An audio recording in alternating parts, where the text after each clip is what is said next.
Voilà les amis, on est parti ce matin avec un drôle de bonhomme. Oh, qui fait peur. Ici on est dans le coin où ils ont construit un monstre château. Malheureusement fermé le lundi. Et puis ce matin, il n'est pas encore ouvert parce que tout le monde roupille. Mais ils savaient construire des trucs assez massifs quand même à ce temps-là. Bon, alors aujourd'hui 23-25 km à se mettre. Non, tu peux rester là. Je te prends pas. 25 km à peu près. On verra ce que ça donne. Ils n'annoncent pas trop de dénivelé. Il faut essayer de récupérer aujourd'hui parce que demain une grosse aventure nous attend. Donc voilà. Vivons déjà aujourd'hui. On verra demain.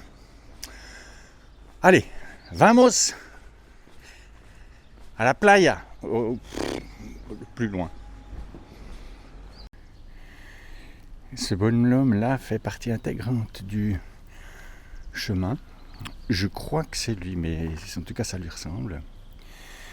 C'est lui qui a eu la fameuse idée, avec des restes de peinture d'un chantier, de tracer d'une couleur jaune le chemin de Compostelle. Alors aujourd'hui, comme c'est un peu une étape de transition, on va essayer de rattraper un peu de couleur là. On est dans le sombre, mais on préfère ça que voilà, on est au sec. Aujourd'hui, comme c'est une étape où ils annoncent de la pluie, ça va être difficile de filmer.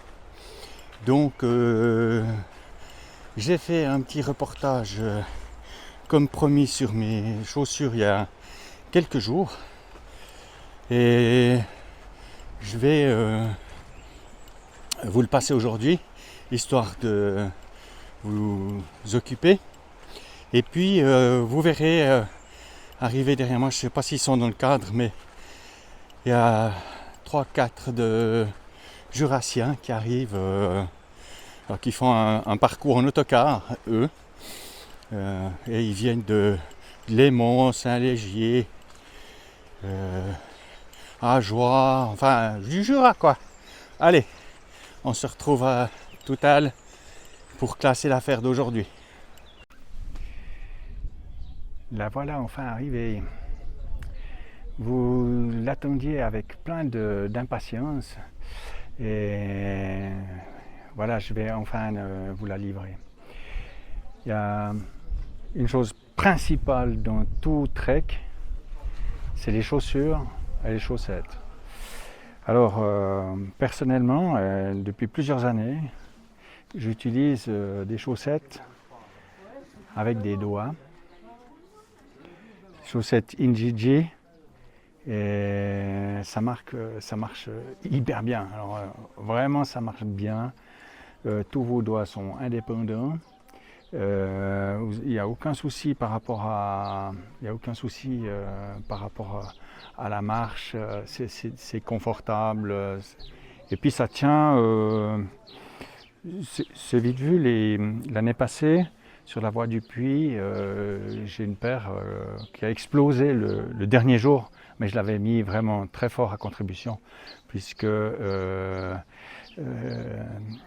c'était une paire ma paire chérie que je gardais précieusement pour les grandes étapes.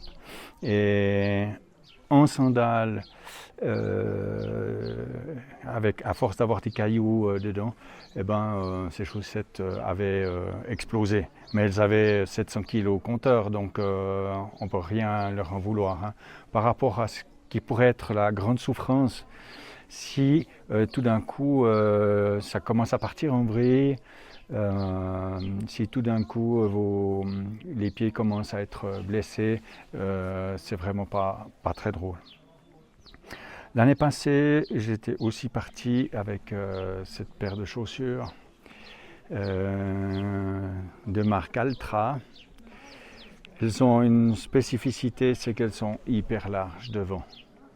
Alors, si vous optez pour des chaussettes à doigts indépendants, il faut impérativement prendre des chaussures où l'avant il est vraiment hyper large.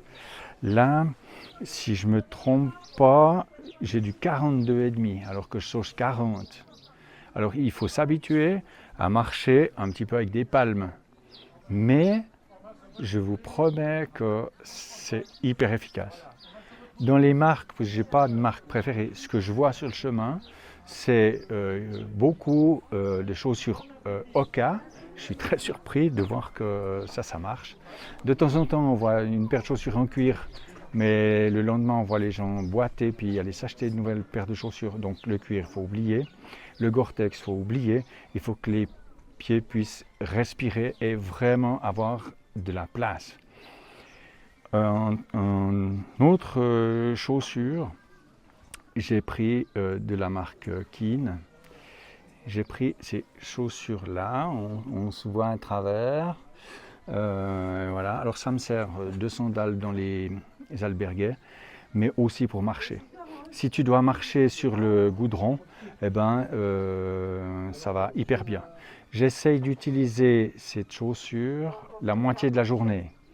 Si j'ai une grosse virée vers 10-11 heures, je vais mettre les autres chaussures pour pouvoir avoir de la place et être confortable. Tu as l'impression que tu redémarres une nouvelle aventure.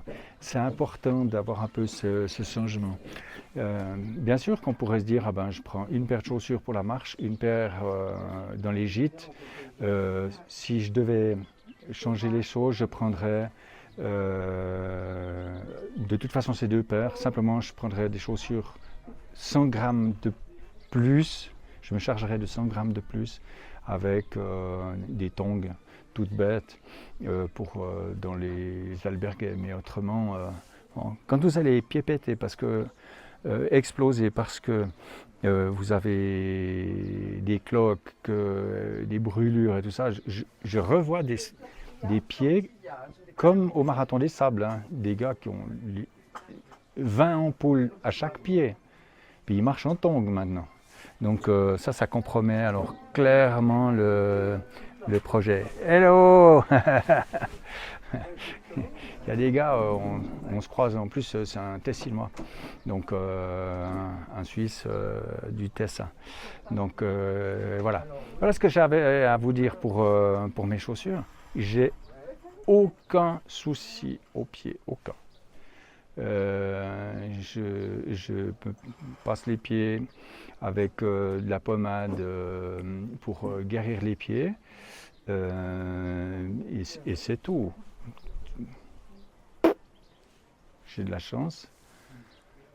Et puis, eh ben, je crois que demain je peux me faire une entorse puis tout part en vrille. Mais pour le moment, tout va bien. Et je pense avoir fait le bon choix. L'important, c'est de faire le bon choix et d'être convaincu de ce qu'on a. Mais si vous prenez au départ une paire de chaussures larges, une deuxième paire pour marcher, j'ai avec celle-là, à Saint-Jean-Pied-de-Port, le vendeur du magasin Saint-Jean-Pied-de-Port, il a conseillé ce genre de chaussures. Un mec qui avait les pieds, je n'ose pas vous dire l'état. Et le lendemain, il remarchait, et le surlendemain, il remarchait. Et on lui aurait demandé de dormir avec ses chaussures, il l'aurait fait. Donc vraiment, il faut essayer de faire les bons choix. Voilà pour cette séquence. Tant attendu. Allez. Voilà les amis, après toutes les explications pour mes chaussures, à préciser que la lessive pour les chaussettes, je les fais tous les 3 jours. Ça sert à rien de laver.